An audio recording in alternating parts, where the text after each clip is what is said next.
যদি আওয়ামী লীগের সাহস থাকে, ক্ষমতা থাকে, আপনারা আমাদের সামনাসামনি এসে দাঁড়ান। গুপ্ত হত্যা, গুপ্ত হামলা করে কোনো লাভ হবে বলে আমার মনে হচ্ছে না। এই যে আজকের এই পরিস্থিতির জন্য আমি স্বরাষ্ট্র উপদেষ্টাকে দায়ী করব। মানে পরিস্থিতি দেখার জন্য আসি নাই, পরিস্থিতি বোঝার জন্য এসেছি। এই যে আজকের এই পরিস্থিতির জন্য আমি স্বরাষ্ট্র উপদেষ্টাকে দায়ী করব।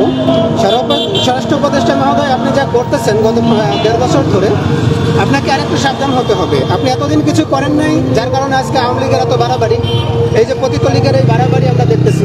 আপনাকে আরেকটু সাবধান হতে হবে। সামনে জাতীয় নির্বাচন ঘোষণা করেছেন, আমরা নির্বাচনের বিপক্ষে নই।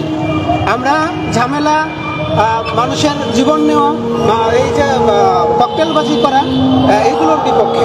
আপনারা নির্বাচন যদি দিতে চান, স্বরাষ্ট্র উপদেষ্টাকে বলবো আইন শৃঙ্খলা রক্ষাকারী বাহিনীকে আরেকটু অ্যাক্টিভ করেন, এবং আপনার যদি যোগ্যতা না থাকে আইন শৃঙ্খলা রক্ষা করার, আপনি অবশ্যই এখান থেকে পদত্যাগ করেন।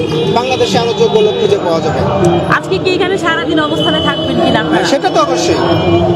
আওয়ামী লীগ কি করলো? বিদেশ থেকে একটা ঘোষণা দিল লকডাউনের, ঘোষণা দিল, আর বাংলাদেশের কিছু সাধারণ মানুষকে, যারা খেটে খাওয়া মানুষ, তাদের হাতে 5-10 হাজার টাকা ধরিয়ে দিয়ে সাধারণ মানুষকে মৃত্যুর মুখে ঠেলে দেওয়ার জন্য লাগিয়ে দিল।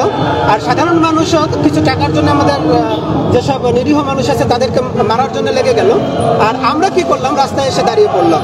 যদি আওয়ামী লীগের সাহস থাকে, ক্ষমতা থাকে, আপনারা আমাদের সামনাসামনি এসে দাঁড়ান। গুপ্ত হত্যা, গুপ্ত হামলা করে কোনো লাভ হবে বলে আমার মনে হচ্ছে না। এসব পুরনো খেলা জনগণ বুঝে গেছে, জনগণ আপনাদেরকে প্রতিহত করে দেবে।